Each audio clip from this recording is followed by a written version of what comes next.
في الفيديو اللي عندك في الاي فوق من سنه كنا اتكلمنا عن الانكر الساوند كور R50i، السماعه اللي كانت بتقدم قيمه ممتازه مقابل السعر. السنه دي احنا عندنا ال R50i ال ANC او اللي بتدعم الاكتيف نويز كانسليشن. عايزين نعمل لها انبوكسنج النهارده ونتعرف على مواصفاتها على السريع كده، وخليني اقول لك في اخر الفيديو تشتريها ولا لا. وكالعاده معاكم محمد ابو اليزيد، قناه ريفيو تك، ويلا ندخل في تفاصيل الفيديو.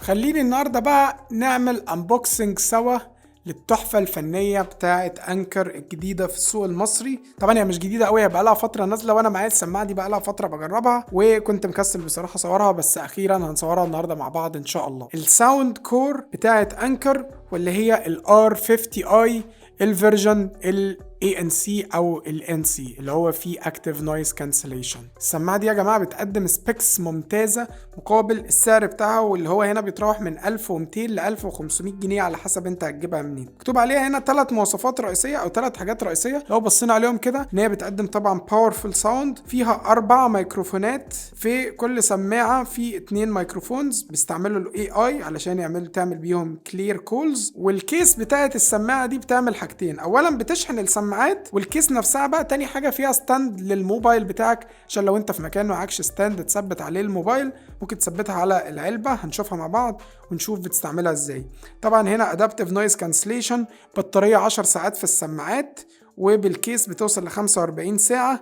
طبعا فيها بيز عالي قوي، وطبعا بتدعم ال IP54 اللي هو يعني مقاومة بسيطة لطرطشة المية البسيطة، عشان لو الدنيا مطرت عليك مثلا. عندك هنا شوية سبيكس مكتوبة، وده منظر الستاند بتاع السماعة.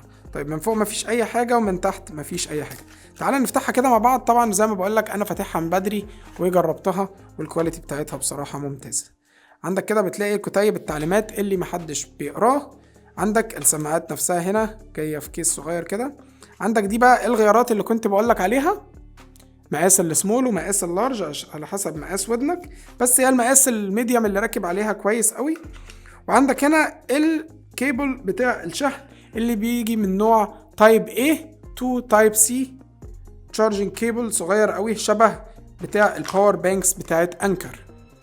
طيب تعال نخلي القصة دي كده كلها على جنب، ونيجي للسماعة نفسها بقى، واللي هنا تصميمها يعني مختلف حاجة بسيطة عن السنة اللي فاتت مع الانكر ال R50i. بس دي ال R50i NC، واللي اختصار لكلمة نويز كانسليشن. عندك من بره هنا اللوجو بتاع ساوند كور، وعندك هي عبارة عن جزء مقفول كده شكله حلو قوي.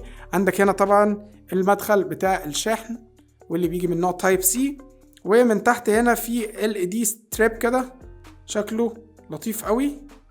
مفروض لما بتفتح علبة السماعة بينور معاك، بس هي تقريبا مش مشحونة، هنبقى نشحنها ونوريكم شكلها عامل ازاي. وعندك هنا بقى ده الستاند بتاع الموبايل، وجوه شوية المواصفات بتاعت السماعة. بتفتح كده بتحط الموبايل كده، لو انت مثلا قاعد بتتفرج على فيلم او حاجة، اهو ادي الموبايل بتحطه هنا كده في الستاند، ده بيبقى شكله. عندك بقى منظر السماعات من جوه شيك قوي، والديزاين بتاعها اقصر شويه من السنه اللي فاتت.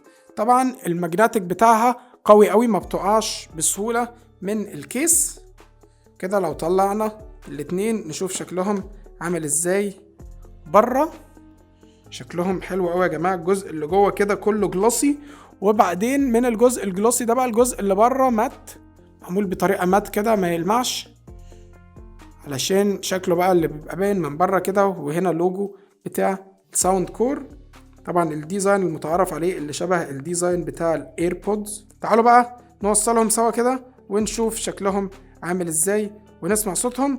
وزي ما انت واخد بالك في هنا LED ستريب كده عريض بينور، شكله حلو قوي. لما بتطلع السماعات بيقولك ان السماعة خلاص كده متوصلة وبتشحن من الكيس. تعالوا نسمع صوتها مع بعض واقول لكم رأيي فيها.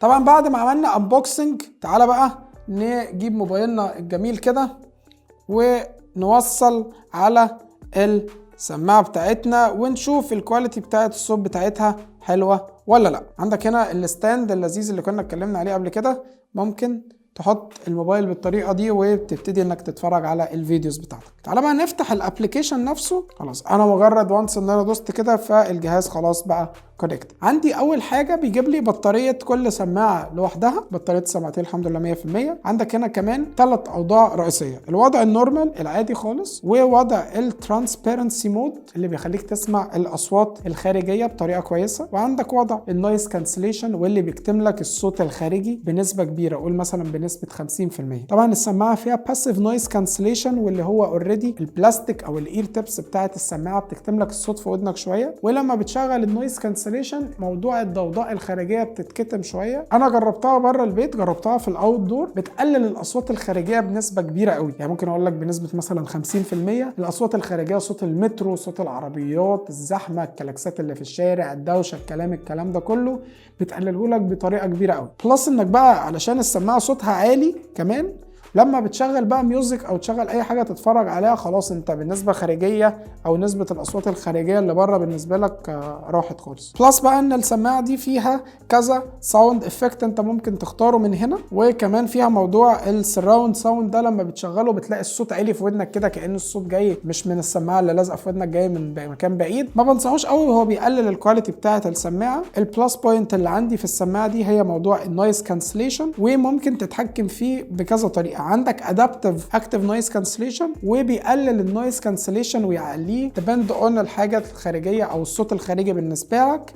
وعندك المانيوال مود، ممكن انت تتحكم في قوه النويز كانسليشن، او ممكن بقى تقول له انا عايز النويز كانسليشن بتاعي يبقى كاني في ترانسبورت في مواصلات او اوت دور او اندور، بيقلل النويز كانسليشن على قد ما يقدر. انا بحب المانيوال مود وبعليه اعلى حاجه عشان اتفصل عن العالم الخارجي. طيب بالنسبه للكنترولز بتاعه السماعه دي، انت ممكن بقى تعملها ان دبل تاب وسنجل تاب وتريبل تاب والتاتش اند هولد لكل سماعه من الاثنين. يعني ممكن تعمل سنجل تاب هنا توقف، وسنجل تاب هنا تشغل، دبل تاب تجيب النكست تراك، دبل تاب هنا تجيب البريفيوس تراك، وهكذا. ممكن انت تعمل لها كاستمايزيشن زي ما انت عايز. وبالنسبه للجيمنج مود، الجيمنج مود ده بيقلل الليتنسي بطريقه كبيره، عشان لو انت بتلعب جيمز او كده، مثلا وانت بتلعب حاجه زي ببجي، اول ما تضرب في اللعبه تلاقي الصوت خرج في ودنك على طول. طبعا هو مش اظبط حاجه، هو بياخد ديلي حاجات بسيطه، لكن لو انت بتتفرج على فيديوز او على افلام او كده، وانس انك شغلت الموضوع بتاع الجيمنج مود ده، مش هتلاحظ ليتنسي بينك وبين الحاجه اللي انت بتتفرج عليها. طيب الصوت بتاع السماعه بيغلب عليه الطابع البيزي اكتر، يعني السماعه بتحس ان البيز عالي قوي فيها، بتحس ان هو بيخبط في ودنك كده، البيز بتاعه مش ناتشرال. الصوت بتاعها يعني متوسط الى حد ما كويس، مش احسن حاجه طبعا، لان في سماعات كتيره بتبقى اغلى من كده بتقدم كواليتي اعلى. في سماعات من اورايمو في الفئه السعريه بتقدم برضو كواليتي صوت احسن من كده بشويه، بس مش بكتير قوي. ولكن الباكج بتاعت النويز كانسليشن مع الصوت الجميل والبطاريه كويسه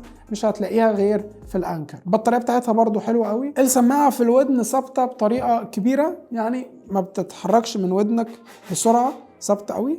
مقاس الاير تيبس اللي هو الميديوم ده كويس قوي، مش محتاج تركب اللارج عشان هتبقى مضايقاك قوي فوق. وبس كده، دي كانت كل حاجه انت محتاج تعرفها عن الانكر الR50i نويز كانسليشن. هسيب لك اللينك بتاعها تحت في الديسكريبشن. سعرها بيتراوح من 1200 ل 1500 جنيه على حسب المكان اللي انت هتجيبها منه. وكالعاده كان معاكم محمد ابو اليزيد، قناه ريفيوتك. يا ريت لو الفيديو ده عجبكم ما تنسوش تعملوا لايك للفيديو، سبسكرايب في القناه، وتفعلوا الجرس عشان اي فيديو جديد اول ما ينزل يوصل لكم على طول.